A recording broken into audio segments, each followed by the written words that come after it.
భోగి మంటలు ఎందుకు వేస్తారు? భోగి మంటల మీద కాచిన నీళ్లతో స్నానం చేయాలా? భోగి పండక్కి బలిచక్రవర్తికి సంబంధం ఏమిటి? అసలు ఈ భోగి మంటల వెనుక దాగి ఉన్న కథ ఏంటి? Hello my dear crazy family. Bhogi మంటలు వేసుకునే ముందు ఆ భోగి మంటల యొక్క కథ ఒకసారి తెలుసుకుందాం. బలిచక్రవర్తి గురించి మీరు వినే ఉంటారు.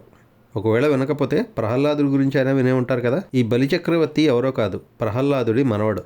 బలిచక్రవర్తి రాక్షసుడైనా కానీ తన రాజ్యంలోని ప్రజలను చాలా బాగా చూసుకునేవాడు. అతను చాలా పరాక్రమవంతుడు అవడంతో స్వర్గాన్ని కూడా జయించాడు.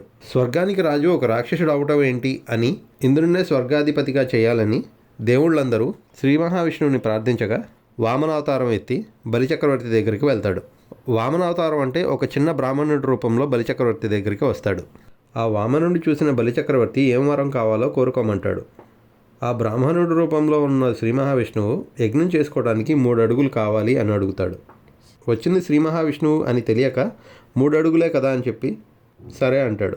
చూస్తూ ఉండగానే వామనుడు ఒక్కసారిగా తన రూపాన్ని బాగా పెంచేసి 1 అడుగు భూమి మీద, మరొక అడుగు ఆకాశం మీద వేసి 3వ అడుగు బలిచక్రవర్తి తల మీద వేసి పాతాళానికి తొక్కేస్తాడు. అలా తొక్కేసి బలిచక్రవర్తిని పాతాళ రాజ్యానికి రాజుగా ఉండమని ఆజ్ఞాపిస్తాడు. అంతేకాదు, సంవత్సరంలో ఒకసారి భూమి మీదకు వచ్చి తన రాజ్యాన్ని చూసుకోమని. అప్పటి నుంచి బలిచక్రవర్తి సంక్రాంతి రోజున పాతాళ లోకం నుంచి భూలోకానికి వచ్చి తన రాజ్యాన్ని చూసుకుంటాడు. అప్పటి నుంచి సంక్రాంతి ముందు రోజు అయిన భోగి రోజు భోగి మంటలు వేసి బలిచక్రవర్తిని ఆహ్వానిస్తారు. మనం తెలుసుకోవాల్సిన విషయం ఏంటంటే ఈ భోగి మంటలు హోమంతో సమానం. అందుకే కొంతమంది తెలిసిన పెద్దవాళ్ళు భోగి మంటలు ఆరిపోయిన తర్వాత ఆ బూడిది తీసుకొని నుదుటికి బొట్టులా పెడతారు. ఈ భోగి మంటలపై కాచిన నీళ్లతో స్నానం చేస్తే ఏమన్నా పీడలు ఉన్నా లేదా గ్రహదోషాలు ఉన్నా పోతాయని నమ్మకం.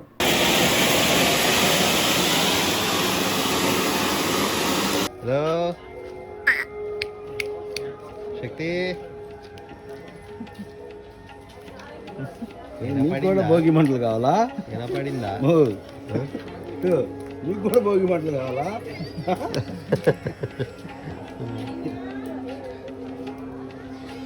కొనుక్కోపోయి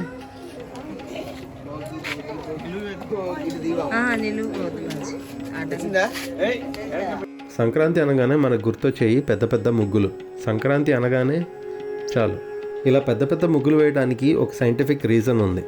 పంటలు కోతలు జరగగానే అక్కడ ఉన్న చీడపీడలు పొలాల నుంచి బయటికి వస్తాయి.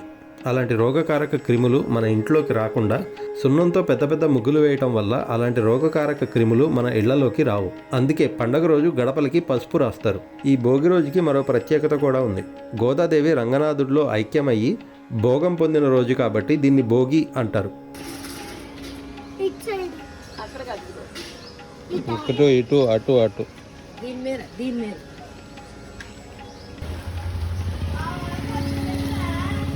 గాలి పట్టాలి. మరి నువ్వు రాత్రి పూట తెల్లారొచ్చి అక్కడి నుంచి వెళ్ళి పక్క వేస్తుంది. రాత్రి కొంచెం పడిపోయి మరి తొందరగా వచ్చేసేస్తుంది. నీకు రాత్రి వస్తుంది. నేను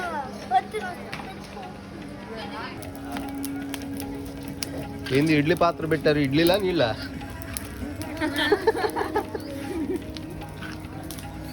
అరే ఎందుకది?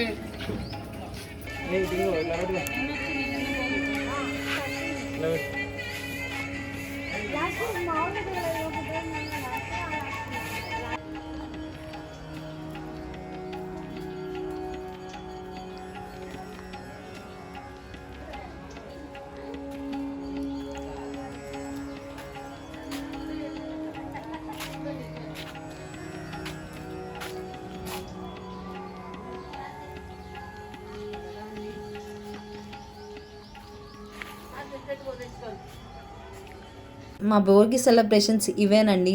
ఈ వీడియో కనుక మీకు నచ్చినట్టయితే please do like, share and subscribe to మన క్రేజీ ఫ్యామిలీ. బాయ్.